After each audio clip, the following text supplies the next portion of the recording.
Hello दोस्तों, welcome to C M R C में आपका स्वागत है।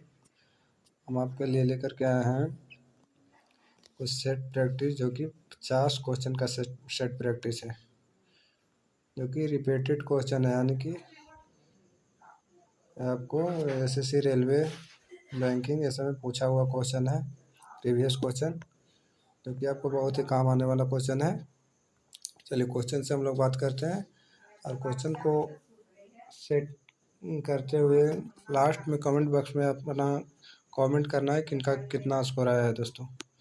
चलिए क्वेश्चन नंबर फर्स्ट से बात करते हैं। क्वेश्चन नंबर फर्स्ट है कि सर्वग्राही कौन से रुधिर वर्ग का होता है। यानी कि सर्वग्राही रक्त समूह जो है किसे कहा जाता है, तो आपको ए बी को क्या कहा जाता है, सर्वग्राही रक्त समूह। नेक्स्ट में है कि रक्त के ए बी वर्ग वाला व्यक्ति ऐसे व्यक्ति को रक्तदान कर सकता है जिसके रक्त का वर्ग हो ए बी वाला उसी को दान कर सकता है जिसका रक्त वर्ग कैसा हो, ए बी ही हो, दूसरे को अदरवाइज को नहीं हुआ दान कर सकता है। दोस्तों नेक्स्ट क्वेश्चन, मानव का सामान्य रक्तदाब कितना होता है, तो 80/120 होता है, 20 होता है। सामान्य रक्तदाब जो होता है स्वस्थ मनुष्य का, वह जो होता है 80/120 मिलीमीटर पारा एच जी। नेक्स्ट क्वेश्चन, एक किशोरवय मनुष्य में सामान्य रक्तदाब कितना होता है। यानी कि एक यंग मनुष्य में रक्तदाब कितना होता है, तो 120/80। यानी कि सिस्टोलिस कहे तो 120 और डिस्टोलिस कहे तो 80। नेक्स्ट है कि रक्तदाब का नियंत्रण कौन करता है। रक्तदाब का नियंत्रण जो है से कौन करता है, यानी कि अपने कब्जा में कौन रखता है। रक्तदाब का नियंत्रण जो है अधिप्रिक एड्रिनल ग्रंथि जिसे कहा जाता है। अधिप्रिक ग्रंथि है, अंग्रेजी में कहे तो एड्रिनल ग्रंथि कहा जाता है।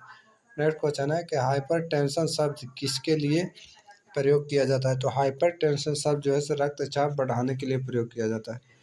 नेक्स्ट क्वेश्चन, मानव शरीर में रक्त की अपर्याप्त आपूर्ति को क्या कहते हैं।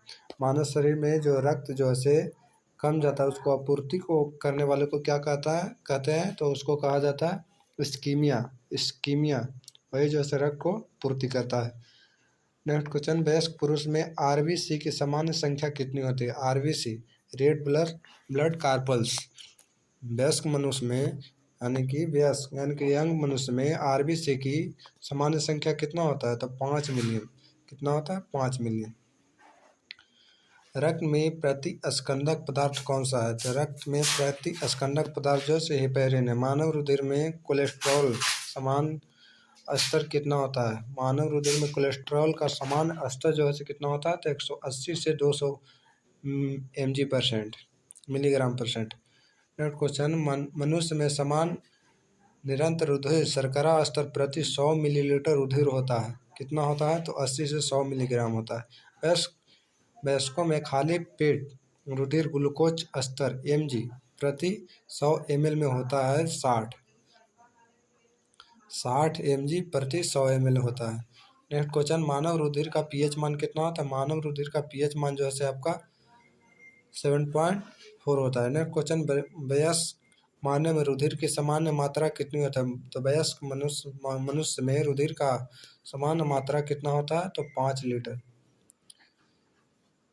मानव में कुल रक्त आयतन में प्लाज्मा का प्रतिशत लगभग कितना होता है, तो आपका होता है 55%।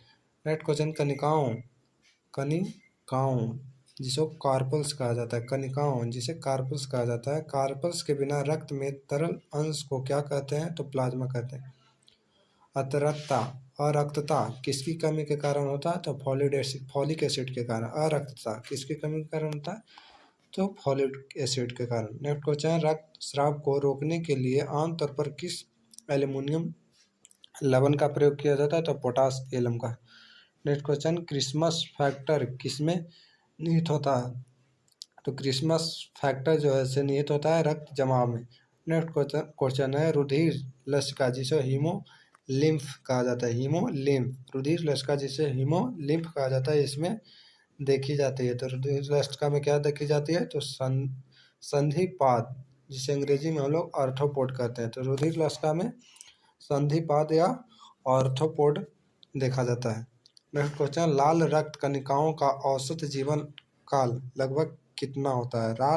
लाल रक्त कणिकाओं का रेड ब्लड कार्पल्स का जो है से औसत जीवन काल कितना होता है? 100 से 120 दिन होता है। केंचुए की पृष्ठीय रुधिर वाहिका में रक्त का प्रवाह किस ओर होता है? तो केंचुए की पृष्ठीय रुधिर वाहिका में रक्त का प्रवाह जो होता है किस में होता है? तो अग्रगामी में होता है, यानी कि अगला भाग में। नेक्स्ट क्वेश्चन, समान वयस्क व्यक्ति के हृदय का वजन लगभग कितना होता है? तो 300 ग्राम। समान वयस्क व्यक्ति के हृदय का वजन लगभग 300 ग्राम होता है। हृदय वंचित है ऐच्छिक पेशी से। हृदय वंचित है ऐच्छिक पेशी से। नेक्स्ट क्वेश्चन, रूमेटिक हृदय रोग का इलाज किसकी मदद से किया जाता है? तो रूमेटिक हृदय का इलाज जो है एस्पिरिन से किया जाता है। रूमेटिक हृदय रोग का इलाज किसकी मदद से किया जाता है? तो एस्पिरिन से।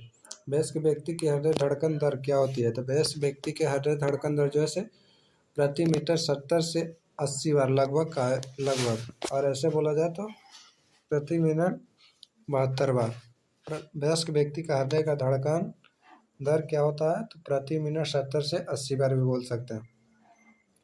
नेक्स्ट क्वेश्चन, फिर लगभग में कहे तो 72 बार प्रति मिनट। नेक्स्ट क्वेश्चन, दिल की फुसफुसाहट जिसे परमर कहते हैं। दिल की फुसफुसाहट से क्या पता चलता है? तो दोषपूर्ण कपाट जिसे वाल्व कहते हैं। नेक्स्ट क्वेश्चन, कौन सी शिरा फेफड़ों में हृदय में शुद्ध रक्त लाती है? कौन सी शिरा जो है फेफड़ों में हृदय में शुद्ध रक्त लाता है? तो फुफ्फुस शिरा।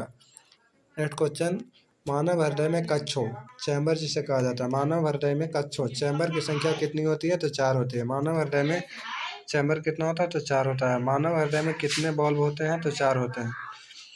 पहला सफल हृदय प्रत्यारोपण किसने किया था? तो CN बर्नार्ड ने। ECG किसकी गतिविधि को दर्शाता है? तो ECG जो है हृदय की गतिविधि को दर्शाता है। ECG का फुल फॉर्म पूछे तो इलेक्ट्रोकार्डियोग्राफ।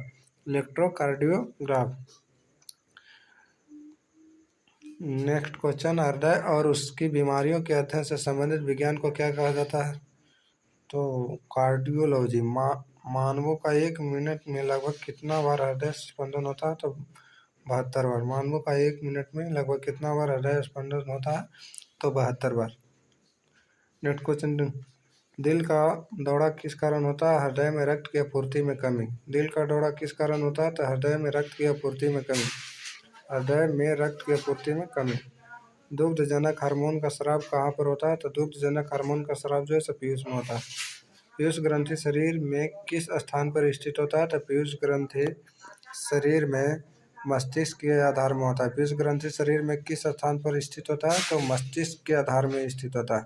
डॉक्टर, मानव शरीर में वे नियंत्रण केंद्र कहाँ है जो भूख, पानी संतुलन तथा शरीर के तापमान को भी नियमित करते हैं? तो हाइपोथैलेमस। मानव शरीर में कौन सी ग्रंथि पीयूष ग्रंथि से हार्मोन के रिसाव को नियंत्रित करती है? तो हाइपोथैलेमस ग्रंथि। मानव शरीर की सबसे बड़ी मिश्रित ग्रंथि कौन सी है? तो अग्न्याशय। मानव शरीर की सबसे बड़ी मिश्रित ग्रंथि कौन सी है? तो अग्न्याशय। स्तनपायी में सबसे बड़ी ग्रंथि कौन सी है? तो यकृत। स्तनपायी में सबसे बड़ी ग्रंथि कौन सी होती है? तो यकृत होती है। थायराइड ग्रंथि की सामान्यता बनाए रखने के लिए नमक में आयोडीन किस रूप में मिलाया जाता है? तो K1 के रूप में, उसे KL के रूप में कहा जाता है, कैलोरी के रूप में। जब कोई एकल जीन से अधिक लक्षण की अभिव्यक्ति नियंत्रित करता है तो इसके किस प्रकार को कहा जाता है? तो बहुप्रभावी। जब कोई एकल जीन एक से अधिक लक्षण की अभिव्यक्ति नियंत्रित करता है तो इसको किस प्रकार कहा जाता है? तो बहुप्रभावी कहा जाता है। इंसुलिन का आविष्कार किसने किया था? तो F. वेंटिक ने। इंसुलिन का आविष्कार किसने किया? F. वेंटिक ने।